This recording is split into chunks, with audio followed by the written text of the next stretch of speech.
The gates of Blackwood Vale didn't merely creak. They hummed with a low-frequency vibration that Elias felt in the fillings of his teeth, a sound like a distant hive of angry bees buried miles beneath the frozen topsoil. At 26, with a bank account that had been sitting in the negatives for a month, and a landlord who had started leaving eviction notices taped to his door with aggressive layers of packing tape, the job posting had seemed like a hallucination. Cemetery caretaker. $4,500 a week. Housing provided. Must be comfortable with absolute silence. The man who hired him, a lawyer named Mr. Thorne, was a skeletal figure who seemed to exist in a permanent state of midwinter. He smelled of mothballs, expensive brandy, and something faintly like damp earth. He hadn't asked Elias if he knew how to use a weed whacker or how to mix concrete. He had simply sat behind a desk made of dark, polished mahogany and pushed a heavy ring of silver keys across the surface. The keys were cold, even in the heated office.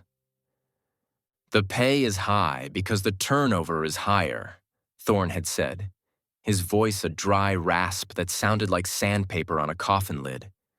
Blackwood Vale is an ancient geography. It has appetites. You are not there to garden. You are there to maintain the boundary. Do not let the boundary blur, Mr. Vance. If you do, the world gets a little smaller for all of us. He handed Elias a thick, leather-bound ledger. Taped to the inside cover was a stark white piece of paper. The typing was crisp, the letters stamped into the fibers with a violence that made the paper feel heavier than it should be. Protocols for the preservation of Blackwood Vale. The gate must be locked at 6 p.m. sharp. If you are late by even a minute, do not attempt to lock it. Retreat to the cottage and do not look at the driveway. Something else will lock it for you, and it doesn't like to be seen working. If you see a grave that has been dug overnight without an order, do not fill it. Place a handful of salt inside and walk away. If you return and find the salt has turned black, stay inside the cottage for 48 hours. Do not check the window. The weeping angel statue in Sector 4 is stationary. If you find it in Sector 1, do not blink. Walk backward until you reach the gravel path. The gravel is consecrated. She cannot follow you onto the stones. If the bells in the old chapel begin to ring, check your watch. If it is an even hour, ignore them. If it is an odd hour, begin humming.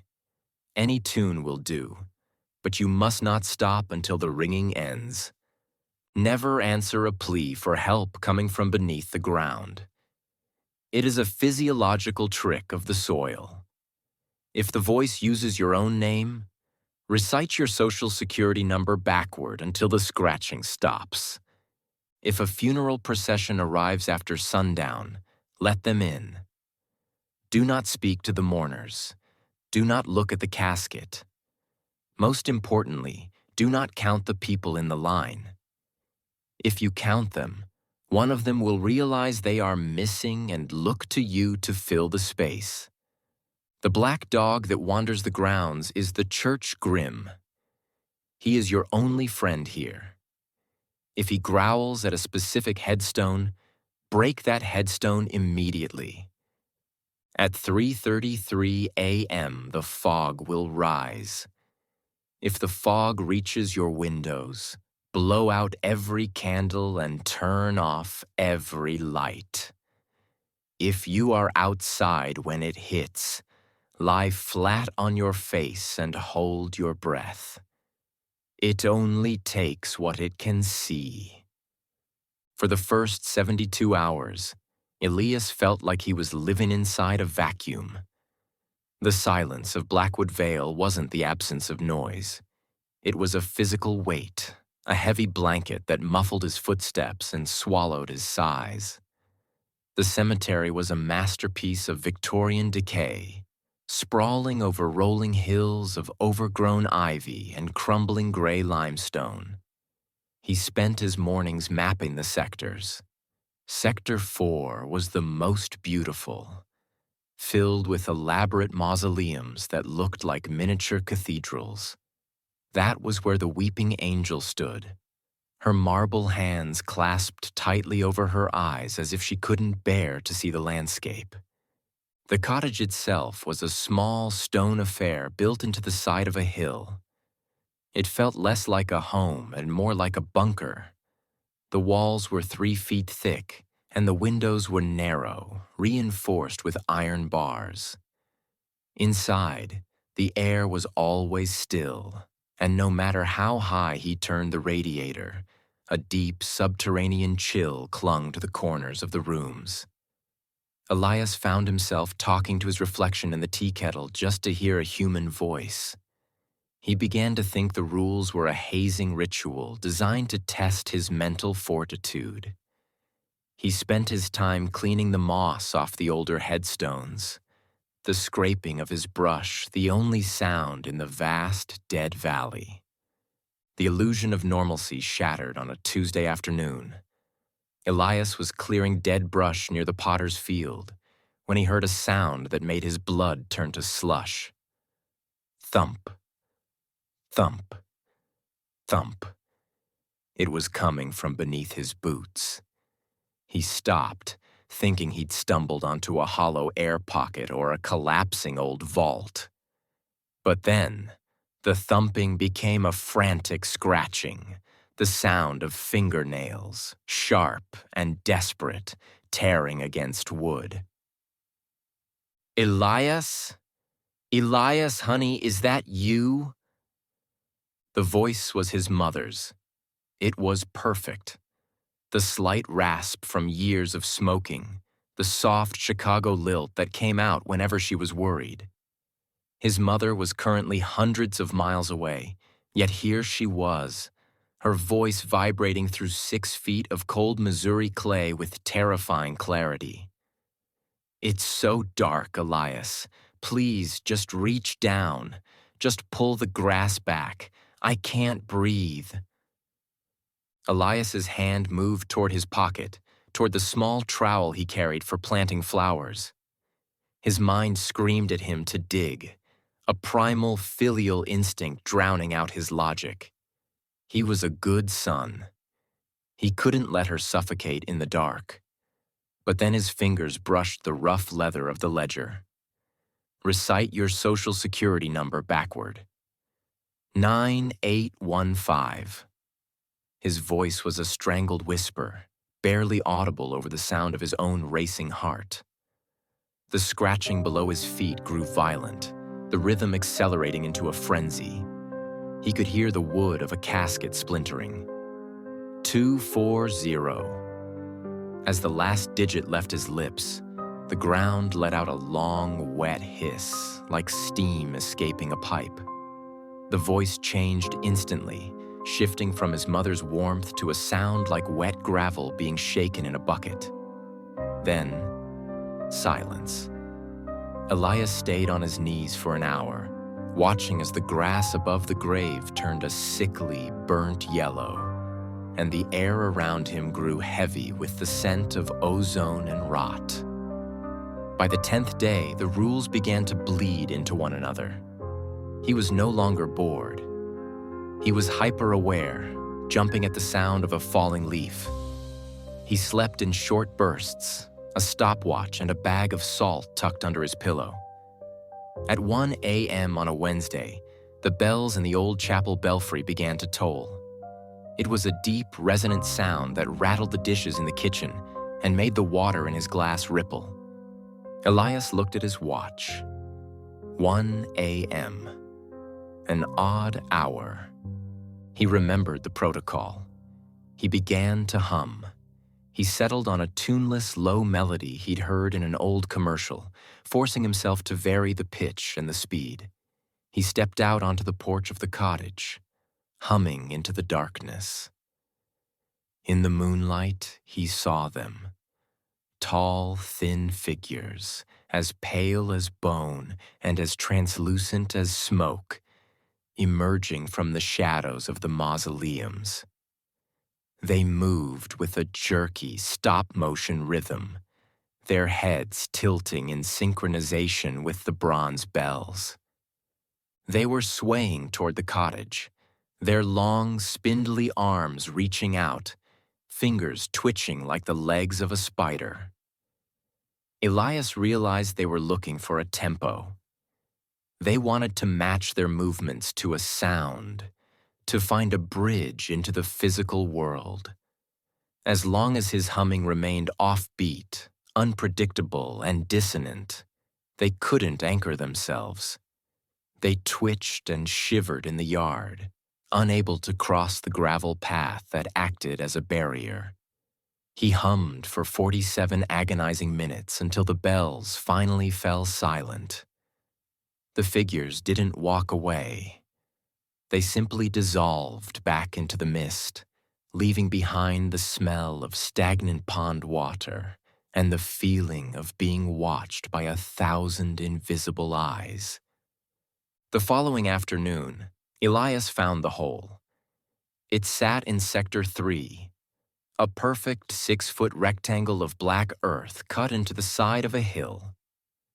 There was no headstone nearby, and more importantly, there was no order for a burial on his daily clipboard. Elias reached into his pouch, his fingers trembling. As he tossed a heavy handful of salt into the pit, he didn't hear it hit the bottom. Instead, there was a sound like a giant tongue licking a dry lip. Schlup. He walked away as instructed, refusing to look back. When he returned 2 hours later, his stomach dropped. The salt hadn't just turned black. It had grown, forming a jagged, crystalline crust around the edge of the hole that looked like rows of charred obsidian teeth. He followed the second part of the rule and locked himself in the cottage. For 48 hours, he didn't dare look out the windows. Something paced on his roof. It didn't have feet. It sounded like someone was dragging a heavy, wet carpet across the shingles. Occasionally, something would tap on the brick of the chimney. A sharp, rhythmic metal-on-metal sound, like a knife being sharpened against stone. He sat in the bathtub, the only room without a window, reciting the rules until he knew the spacing of every comma and the indentation of every paragraph. On the 18th day, the sun refused to come out. The sky remained a flat, leaden gray, and a chill fog clung to the ground. Elias was walking toward the supply shed when he saw her. The weeping angel wasn't in Sector 4. She was standing 10 feet from the shed, directly in his path. Her hands were no longer over her eyes. They were outstretched, her stone fingers hooked like talons, and her face, previously a mask of sorrow, was now a jagged snarl of predatory hunger. Elias felt the moisture leave his eyes instantly. The wind picked up, blowing dust and dead leaves directly toward his face in a deliberate attempt to force a flinch. He saw the marble of the statue's neck pulse. A thin red vein appeared in the stone, throbbing with a heartbeat that Elias could feel in his own chest. He stepped back, his eyes burning with a fire that felt like it would melt his brain. 1 step, 2. He felt the statue lean forward, her weight shifting as if she were about to lunge the moment he looked away. The moment his heel hit the consecrated gravel of the main path, she let out a shriek, a sound like a car crash made of glass. When he looked up, she was gone. He found her back in Sector 4, But her stone feet were now stained with fresh, wet mud, and her wings were scorched as if she had flown through an oven. The final week felt like a slow-motion car wreck. He was exhausted, his hair starting to patch with white at the temples from the sheer stress of existing in a space that wanted him gone. On his 25th night, the funeral procession arrived. The gates opened on their own at 8:14 p.m., the heavy iron bars swinging back with a sound like a scream. A line of mourners in heavy black Victorian lace drifted through. In the center of the line, they carried a casket made entirely of mirrors, reflecting the jagged moon in 1,000 distorted pieces. Elias stood by the gnarled, weeping willow, his eyes fixed on a single knot in the bark. He felt the temperature drop 30 degrees as they passed. He could hear their breathing. It didn't sound like lungs. It sounded like wind through a hollow pipe. A primal, obsessive urge rose in his chest. Just count them. Know how many are here. He bit his tongue so hard the copper taste of blood filled his mouth, using the physical pain to stay focused. As the mirrored casket passed, he caught a glimpse of it. In the reflection, he didn't see the cemetery. He saw a room with no doors, and a version of himself sitting in a chair, his eyes sewn shut with silver thread. "Is the quota met?" one of the mourners whispered, a voice that sounded like 1,000 dead leaves. "I don't know," Elias replied, his voice a cracked reed. "I didn't count." On the penultimate night, the black dog appeared. It didn't wander. It stood in the middle of the path, its amber eyes fixed on a headstone in Sector 2. It was growling, a sound that vibrated through the earth and into the soles of Elias's boots. Elias walked over, his flashlight beam trembling. The headstone was brand new, the marble white and gleaming. It bore his name, Elias Vance. He picked up the sledgehammer. The first blow against the marble sent a shock of white-hot pain through his chest. He fell to one knee, gasping for air. The dog growled louder, pushing its cold, wet nose against his shoulder, urging him. He swung again.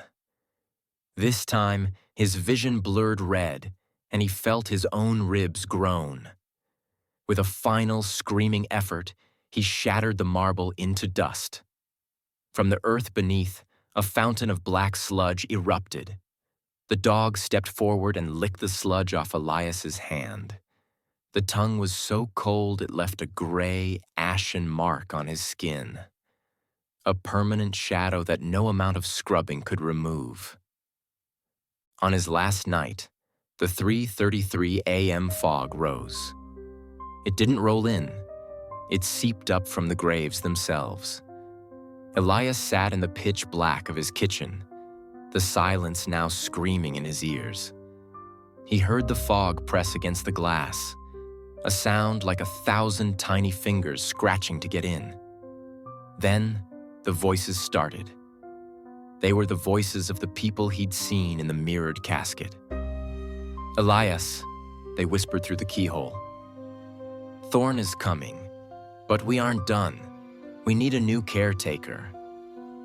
He held his breath until his lungs felt like they were bursting, sitting in the dark for hours, listening to the fog try the hinges of the door with a slow, methodical pressure. At 6 a.m., the sun finally broke through, thin and pale. Mr. Thorne was waiting at the gate with the suitcase. "You've done well," Thorne said, looking at the gray stain on Elias's hand. "You've been marked by the grim. You've held the line." Thorne handed him the money. Elias didn't even count it. He just wanted out. He stepped through the iron gates and onto the sidewalk. But as his foot hit the concrete, it didn't land. It sank. He looked down, terror seizing him. The sidewalk was turning to soft, dark earth beneath his weight. He tried to take another step, and he sank to his waist. He fumbled for the ledger in his pocket. A final page had been written in fresh, wet ink. Rule 9.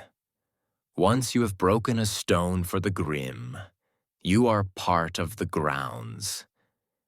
You may leave, but the earth in the outside world will no longer support your weight.